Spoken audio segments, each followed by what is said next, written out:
බුදුහාමුදුරුවෝ මේ සංඝ භේදය කියලා සූත්‍රයක් දේශනා කරලා තියෙනවා. ඒ සූත්‍රයේ අවස්ථා ගණනාවකදී දේශනා කරලා තියෙනවා. විවිධ ස්වාමින් වහන්සේලා පුජ්‍යලියෝ අභියසත් දේශනා කරලා තියෙනවා. උපාලි හාමුදුරන් වහන්සේ අභියස, ආනන්ද හාමුදුරන් වහන්සේ අභියස මේ වගේ දේශනා කරලා තියෙනවා.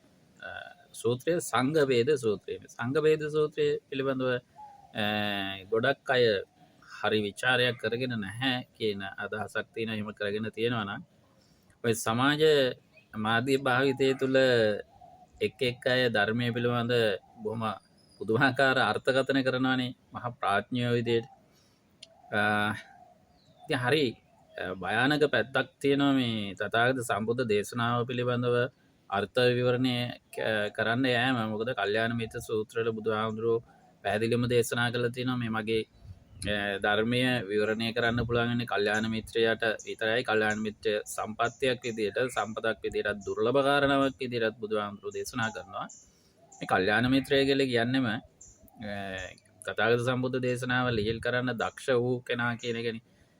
ඍජුවම කියනවා නම් සෝතාපන්න ඵලලාභියා. ඉතින් එහෙම නැති කෙනෙකුට මේ ධර්මය වැටහෙන්නේ නැහැ කියන එක තමයි මෙතනින් අපිට පාදක ගන්න තියෙන අදහස වෙන්නේ. ඒ නිසාම ඒ ධර්මය ගලප ගන්න අර්ථ ධම්ම නිරුක්ති පටිභාන පටිසම්භිදා විග්‍රහ කරගන්න පුළුවන් දක්ෂ පිනැති ඒ කල්යාණ මිත්‍ර උතුමන්ලා තමයි මේ ධර්මයේ විග්‍රහ කරලා දෙන්නේ.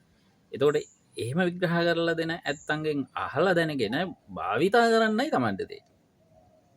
අහලා දැනගෙන ඔය කියවන්න ලියවන්න නෙවෙයි භාවිතා කරන්නයි. මොකද තමනුත් කල්යාණ මිත්‍ර සම්පත්තිය නැත්නම් කල්යාණ මිත්‍රයෙක් බවට පත් වෙන්න, මාර්ගඵලලාභී බවට පත් වෙන්න භාවිතා කරන්න තියෙන දේකුයි අපි මේ අහගන්නේ දැනගන්න. ඒකයි බණ අහනවා කියලා කියන්නේ.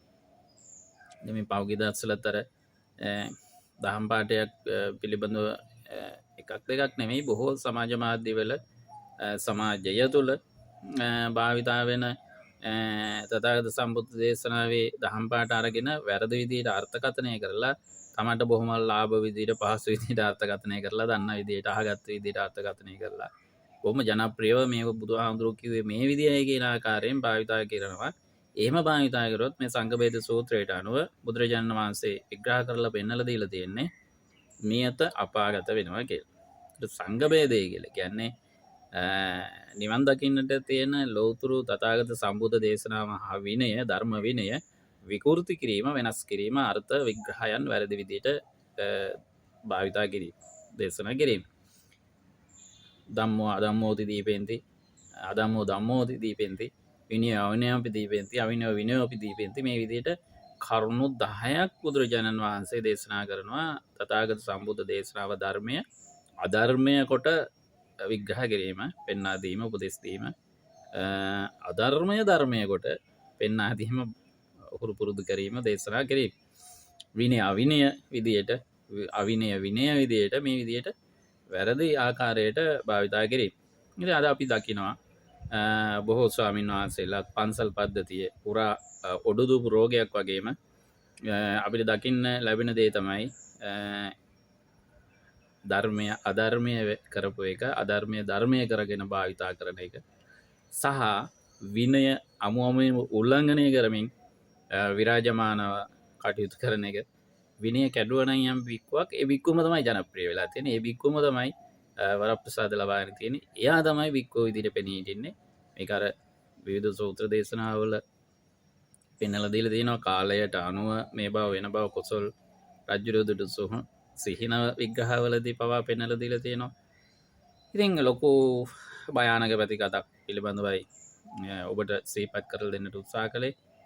ඒ නිසා පින්වත් මනුස්සත ප්‍රතිලාභය ලබාගත ඔබ, දුර්ලභ අවස්ථාව ලබාගත ඔබ, ඒ උපේගත පුණ්‍යතාවය විනාශ කරගන්න නැතුව, මනුස්සත් ප්‍රතිලාභය විනාශ කරගන්න නැතුව, තමන් නොදන්න දේ පිළිබඳව, විශේෂයෙන් මේ සද්ධර්මයේ පිළිබඳව සහ තථාගත සම්බුද්ධ විනය පිළිබඳව තමන් නොදන්න පාණ්ඩිත්‍යයන් විදහා පාන්නට කලින් හොඳ කල්යාණ මිත්‍ර සම්පත්ති ආශ්‍රයක් තුළින් අවවාද අනුශාසන ලබාගෙන, උපදෙස් ලබාගෙන තමන්ගේ ධම්ම විනය අනුගමනය කරලා තම තමනුත් මේ සංසාර දුකින් මිදී නිදහස් වෙන්න සෝතාපන්න ආදී මාර්ගඵල පිළිවෙලින් අරහත්ත්වය කරා ගමන් කරන්න මාර්ගයට බැසගෙන ක්‍රියා කරන්න කියන කාරුණික සිහිපත් කිරීම කරනවා.